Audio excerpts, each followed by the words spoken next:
আজি গোটেই অসমৰ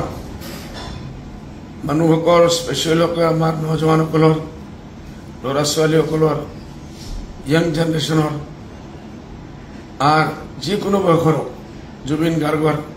ৰিলেশ্যন চবৰ লগত ভাল আছিল মোৰ লগত পাৰ্চনেলি ৰিলেশ্যন ভাল আছিল বহুত ভাল মানুহ আছিল তাৰ দিল ওপেন মাইণ্ডেড আছিল অসমৰ যিমান সমস্যা আছে সদায় লৈ চিন্তা কৰিছে আৰু এজন আৰ্টিষ্টেই নহয় এজন কাৰ্ড আইন মানুহ আছিল আৰু যেতিয়া কোনো গৰীবৰ কোনো জেগাত কোনো আপদ বিপদ আহিছে ই তাত গৈ ঠাই হৈছে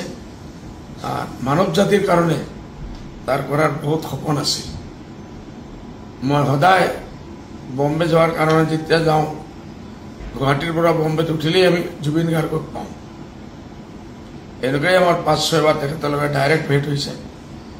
আৰ 2-2.5 ঘণ্টা আমি মাতিছো বিভিন্ন অফিচৰ আজি শুনি মনটো ভাঙি গৈছে গোটেই আজমল ফ্যামিলি তেখেতৰ ফ্যামিলিৰ লগত আমি UDF পার্টি আমার মার্কেজুল মারিফ আজমল ফাউন্ডেশন আজমল ফ্যামিলি আর আজমল ফাউন্ডেশন ফ্যামিলি সব আমি দুঃখী আছো আর তেখেতৰ খানদানৰ লগত আমি আছো আমি তেখেতৰ আত্মাৰ শান্তিৰ কাৰণে দোয়া কৰি আছো দোয়া কৰি থাকিম এনেকুৱা এটা লছ হৈছে যেটো অসমৰ ধৰতীয়ে বোধহয় আৰু কোনোদিন পুৰা কৰিব নোৱাৰে আৰ্টিষ্ট আহিব যাব জুবিন গাৰ্গ নাই জুবিন গাৰ্গ আপুনি খুশ থাকক